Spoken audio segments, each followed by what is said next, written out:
Yeah, this is Bang Bang Rail. Christmas time. This is like the 70s, 60s, 70s, late 60s. I've just come out of my YP, yeah.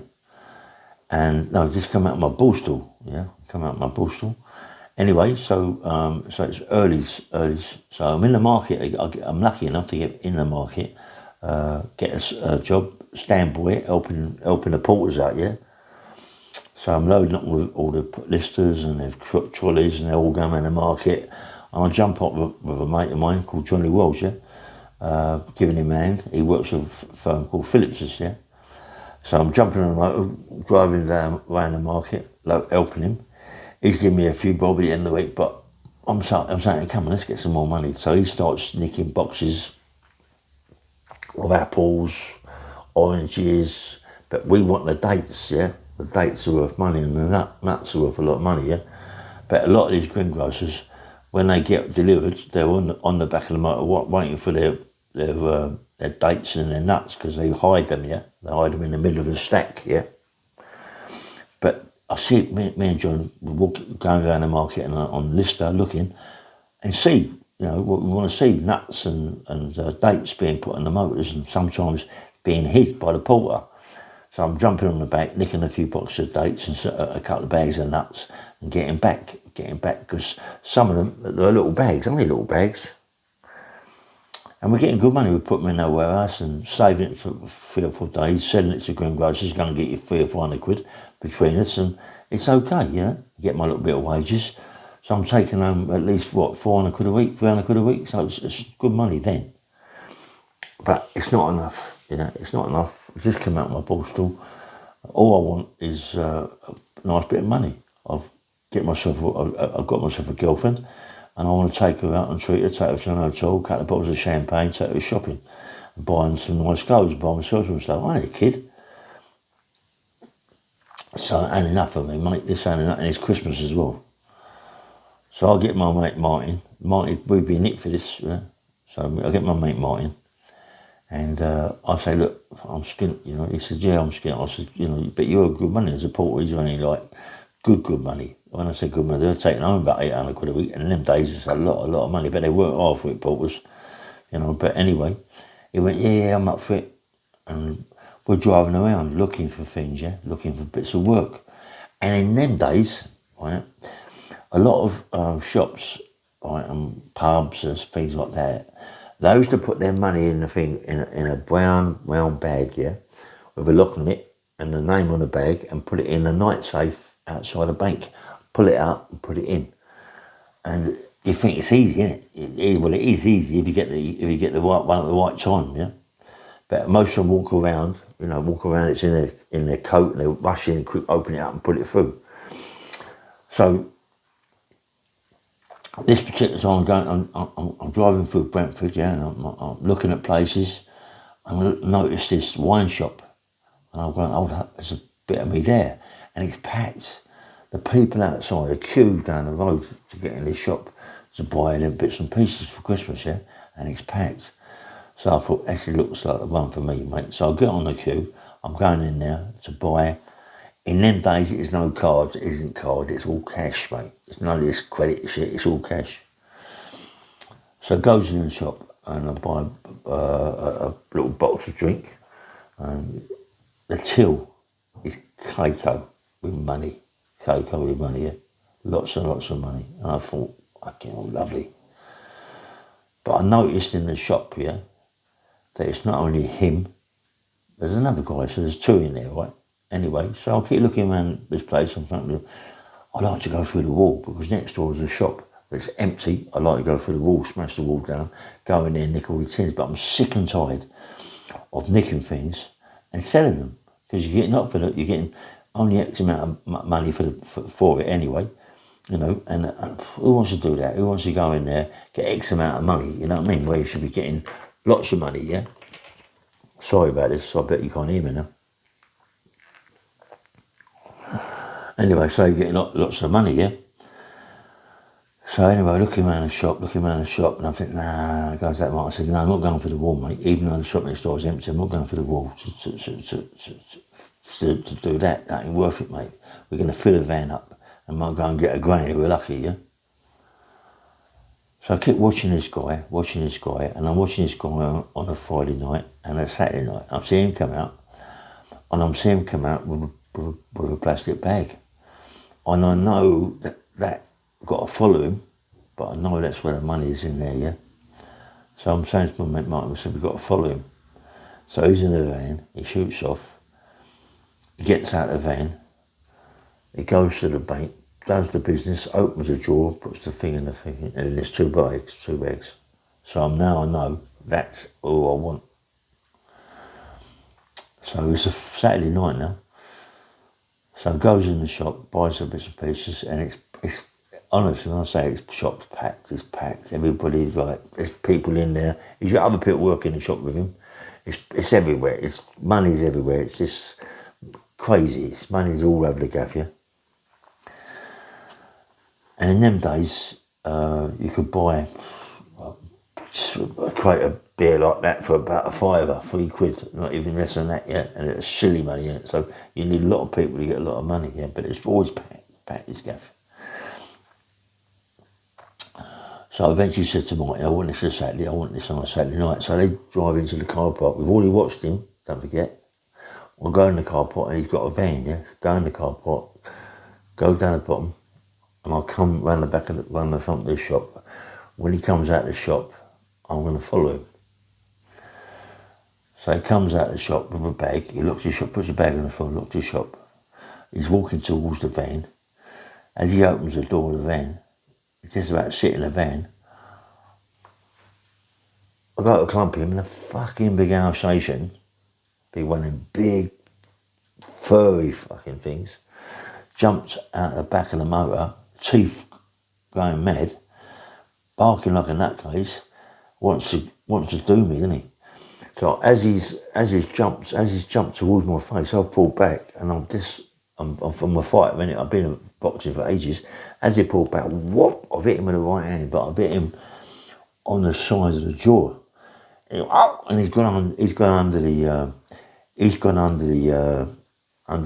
what do you call it? Under the van, just like that, mate. Under the van, boom. Oh, crying. Now I've got to chop this geezer. Go back in the van. He's trying to shut the door. I go back in the van. I'm banging. Pick the bag up. I'm not looking round. The other two that I'm with, Martin and someone else, have run. They run towards the car. They've seen the dogs just sitting there shit themselves. They run. I thought, fucking hell, man. They left me in the middle of Brentford, and I've got to get out of there. And the police station, Brentford police station, is about 3 minutes away. Taking a piss, really, doing it by Brentford police station. I went, oh, what? No, I'm running, right? I'm running towards the A40, to the A40. Running towards the A40. Is it the West? Not the Western Avenue, the A40 anyway. Running towards the A40.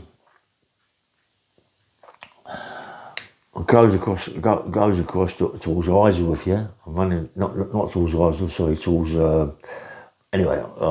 Is it Isleworth? Yeah, Isleworth. I'm running towards that way, right? And now I've got to get a bus. I want to get a bus, right? But I think I'm waiting for a bus now. I've got to keep running. I've got the bag. Yeah, I've got this fucking bag. So I pull over, get the bag, put it in my. And they said, "Don't forget, this is winter time. It's winter." I'm doing my shirt, put the two bags in there, and I'm running. And I'm running, and all of a sudden, I'm run about 2 miles. I'm fit. I'm running. All of a sudden, beep beep. It's Martin. Get in. I went, where the fuck did you go? He went, oh, he come on top for us. I went, mate. I said, no, mate, it ain't on. Take me home. So he took me out to my mum. I goes to my mum's house, split the bag up, and I'll come out and give him £500. He went, oh, that's that. I said, listen, that's all you're getting, £500. You're getting no more. You ran and left me, yeah? I think the bags hold about £2 each, £3 each, yeah? So I give him £500. The other geezer's just completely gone. I said, it's £500, that's all you're getting. So he went, I mean, fancy leaving me, you know what I mean? I phones up my girlfriend. She's like, well, you can't help it, yeah. Goes in the front room, no one had mobiles. Go in the front room, hello, mum. Hello, love, bum. I said, yeah, I've had a little tickle, meet me and I'll take you out for the night. So we went out for the night, had a good night, had a good meal, and it was lovely, lovely. The next day, I picked her up, we go shopping at Ealing, and I buy all some clothes, me some clothes and bits and pieces, and we go out for the night, yeah. But what happens, she can't make it, so okay. I said, I'm going down the Anchor pub, anyway. So I goes in there, and there's one of my mates that was supposed to be with me on this bit of work who won. So he goes in the pub, he says to me, you fucking wank, you this, you that, you that. I said, what? Oh, you left me, mate. You went and left me. Yeah, but I went because I said, you left me. You left me to do it myself, yeah? I said, you left me, not knowing I could have got myself nicked or whatever, right? He said, I said, listen, I bashed the dog up. I said, but you left me. I said, you ain't getting nothing. Right, anyway, so he shouted his mouth about, this is how he got nicked. He shouted his mouth about in the pub. So they must have been putting themselves about. There must have been a grass in or whatever, right? So he's shouting at me, I'm shouting at him, right? So he's saying, get outside the car park, you. I want to talk to you. So I said, what do you want to fight? I said, you want to fight me over that? And you're the one, that, I said, you want to fight me over this? You can get in that car park. But I know this kid can have a right fight. He works in the foot market. Everyone in the market can have a fight. He's a right good boxer. So I know that this is not as easy as what I think it is. So I'm going to get in a car park. But he's a lot older than me. I'll get in a car park then. So as I go in the car park, I said, come on in. He went, bang, bang, bang, bang. He's hit me about 8 times. I swear he's hit me about 8 times. My head's gone over the gaff. He's jabbing me, he's smashing me to pieces, he's smashing me up there. Shaking my head, but there's no way that he can hit me that hard for me to hit the floor. But after persistently keep hitting you in the face, after a while you can hit the floor, you know, and get this sort of like kicking. So I'm standing there, all of a sudden I thought, I've got to do one thing only, is kick him right out of the balls. So as he's coming towards me, what? Kicked him, and it attached to where it actually attached to. He hit the floor. Mate, I steamed into him like he's going out of fashion. I must have hit him so many times, smashed his face to pieces, and I thought to myself, that's it. I'm going home. I've had enough. I'm going home. Bosh. Went home, didn't bother about him. Phoned the other one up with a mug. I said, this what happened last night. I said, shouting him out in a pub. You know what I mean? I said, you know, and in the end, we had a fight. He said, how did you get on? I said, well, you know, like, in the end of the day, I won it. But he bashed me up a lot. He smashed my face to pieces. My face is all battered, you know. So he's gone, listen, I'm sorry about that. I said, no, it's okay. Leave it. So I got money. I don't want to go back down the market, help out my mate John and all this and that, because John is his cousin. And John wouldn't be too happy, you know what I mean? And John can have a right fight, you know. I don't know big fights in the market, you know, with these people, because these people can march on. So I'm just like spending money, but as you know what it's like, Christmas time I'm spending money. And I think I got about 5 or 6 grand out of this thing, yeah. After I paid him his month, I had about 4 or 5.5 grand, something like that. So I remember £1,000 then is a lot of money to spend out. You can get so much with £1,000 in that sort of days, yeah. So now I've got money. I've got quite a bit of money. I'm loving what I'm doing, but I'm spending clothes. So she's going me and her go to the Skyline at Heathrow Airport. I get her hair done. She's a hairdresser. She's crying because I didn't do her hair properly. We stay there for a couple of nights, have nice food, this, that, and the other, and then we go home. I now haven't got much money, but my mum has got, I don't know, 800-900 quid in her bedroom, like that I told her to hold for me, maybe a little bit more than that. So I had a 410 shotgun under my mattress. All of a sudden, crash, the door caves in. I'm looking at caves in. I'm sleeping downstairs, caves in. They come in through the front door, but it's not the ones that they come in. One of the ones that I come in with is my mum's brother. He's a sergeant at Brentford Police Station. Top old bill. Big man, tall man, big man, not big in size, but big in, tall. So he comes in, I'm in bed. Get out of bed, I come. I'll have a chat to you, mate. Get out. He comes in with about, 5 or 6 old bill. And he's telling them to take it easy, don't go be doing anything silly, because it's my sister's house, yeah? So he takes me in front of him, he says, listen, you're in trouble. I said, why, what's up? He said, you're in trouble. I said, why am I in trouble? He said, listen, we've got someone in custody, yeah? I'm not telling you who it is, but your name's been put up for a robbery in a wine shop in Brentford. Your name. We're going to put you on ID. And I never went masked up or nothing, I didn't go masked up or nothing. Crazy, but I didn't. Wasn't no cameras about in them days or nothing like that. It's dark, it's at night, it's winter, face, right? We're going to put you in ID, we're taking to Brentford. They took me to Brentford. Sorry, beg your pardon, I'll tell you the full story. So he's in the house, yeah? So he's looking around the house. He says to me, you got any money in this house? Belongs to you, Ray. I went, well, my mum's looking after bits of money for me, yeah. Listen, I'm putting myself in it deeper and deeper and deeper all the time, yeah. So he goes upstairs, takes the money out of my mum's, and he said he only found X amount of money, which he's nicked the rest. My mum's had a go at him because that's her brother, and he just took that money for and my mum half knows what's going down. My mum's giving grief, but my mum giving grief later on as well, yeah. Now they're looking everywhere, yeah. They pick up my mattress and there's a shotgun underneath, but I didn't do this robbery with a shotgun. Right? I did not do it with a shotgun. Anyway, so he takes me to Brentford Market, to Brentford Police Station. Now he's got the money and he's got a sawn-off shotgun. It don't look too good for me, mate. The sawn-off shotgun. Anyway, takes me in there and he comes in with a statement. He starts reading the statement, but he won't let me see the statement. It's up to my brief to ask for the statement. He won't let me see it, but he starts reading the statement out, and it's absolutely spot on to what happened. No comment.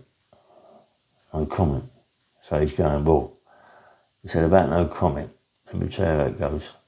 You've been arrested and charged with having a sawn-off shotgun in your property, loaded sawn-off shotgun with little silver 410 cartridges, yeah.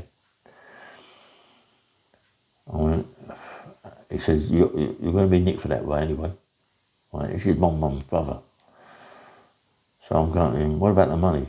He went, X amount. I can't say too much, I ain't saying too much, because I know that he's going to try and help me out, yeah.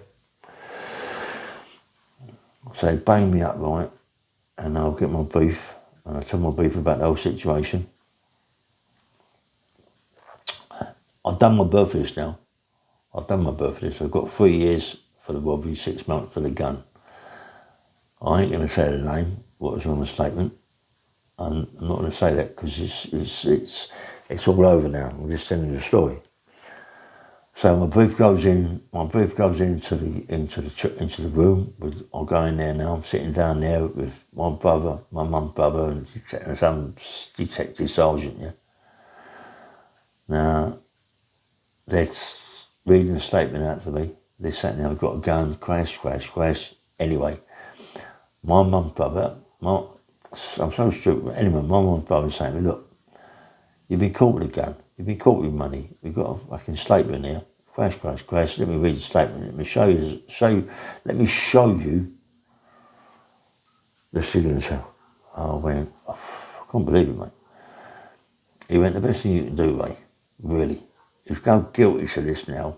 I will help you out as much as I can. Go guilty to it. Anyway, so I go guilty. Bash, scrubs. No bail, nothing. I'll back in the scrubs. As I go in the scrubs, it goes into the reception hello, Willie, how you going? You ain't been that long, mate, have you? So, well, I ain't been that long. I ain't been in there long because I've got a Borstal, 62 Borstal. I've done 2 years, X amount on my Borstal. I lost all my Borstal mission because I tried to escape. So now I'm looking and I think, where I go? Over to the YP wing. But I go to the YP wing and I know to the YP wing.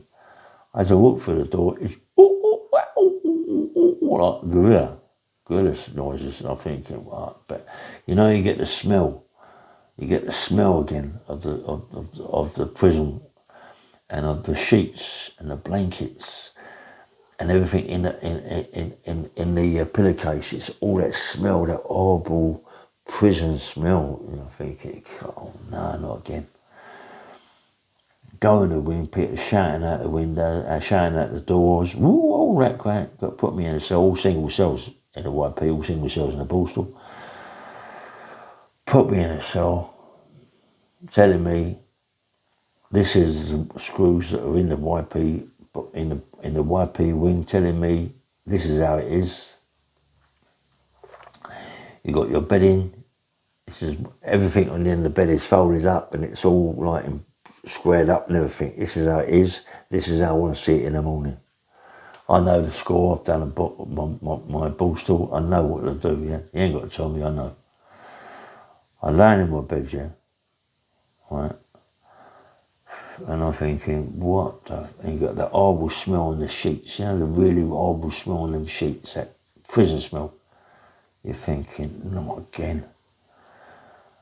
So you turn over, go to sleep, right? And in the morning, you hear crash, all the gates down the stairs going, the keys jangling, the screws whistling, shouting, all this, that and the other. And you open one eye and you think, oh no, I'm back in prison. Because when you open the eye, you think it's a dream. But when you open the eye, you know you're back in prison. You think, no mate, no way. And you know, all of a sudden they come round the door, come round, bosh, with a truncheon, bosh, turn the light on, bosh. And you know you've got to get out of bed. You know you've got to make your bed up. You know you've got to pack your bed up in a square. You know you've got to put all your razors on it, everything on it, don't you? All your bits and pieces, you know that. And the door opens up, the screw comes in. You know that you've got to go down your thing, get your water, get this, that and the other. As you walk down to the recess, everybody's lined up, you've got the screws outside. You go down here like dummies. You go down there with your shirt done up here, your buttons done up. You walk in regimental and you walk in and you got to get all the shit and stink and everything is like unbelievable, right? And not a lot of YPs, right? YPs do the parcels, do the shit parcels because they're all single cells. So they shit in the pot, most of them. And the pot, you can imagine the smell in it. And I'm thinking to myself, nah, mate, what the fuck? Don't forget, I'm on remand, but I know anyway, but I'm going to get 3.5 years or whatever. I'll get 3.5 years, yeah. But I'm on remand. I've got to go. I'm going this, that and the other. No, sorry, I've got my 3.5 years. They're all done. I'm done my remand. I've got 3.5 years. And I'm saying to myself, fucking hell, I've got all this again. I can't believe it, you know. I've done my remand and this, that and the other. And I've done a big remand, a bit more sentence. But when I come to the YP wing, do I want this? I'm going, oh, wait, what is going on, mate, you know? In a way, you know, you're thinking, what an idiot. And there you are, emptying your piss out in the thing. People washing their thing out, washing the poo out with this thing. It's stinking, the whole fucking thing's stinking. You go back to your cell, crash, the door bangs up. They love smashing that door. And then you get everything out, you start washing, you know, and the door opens again. Razor. Go up to the razor, undoes the razor, puts your razor in, does it all up, locks it again, takes you away. Even if you don't shave, you still got to do it, yeah? You're thinking, oh, no. So now you've done what you've got to do, comes in, crash, razor, undoes the razor, takes the blade out, gives you the thing back. You don't, now your bed's all squared up, everything's done, you're sitting down, waiting for your door to open, so you can go down and get your breakfast. I'm going to leave it there and do one tomorrow, but everyone knows what happened to me. If you don't know, I will tell you the story about it, what happens to me, and this, that and the other, yeah. But it's a story, isn't it? It goes on and on. Anyway, good morning. This is Bang Bang Rail. Please press the like button, and if you like it, subscribe it. Yeah, bye-bye.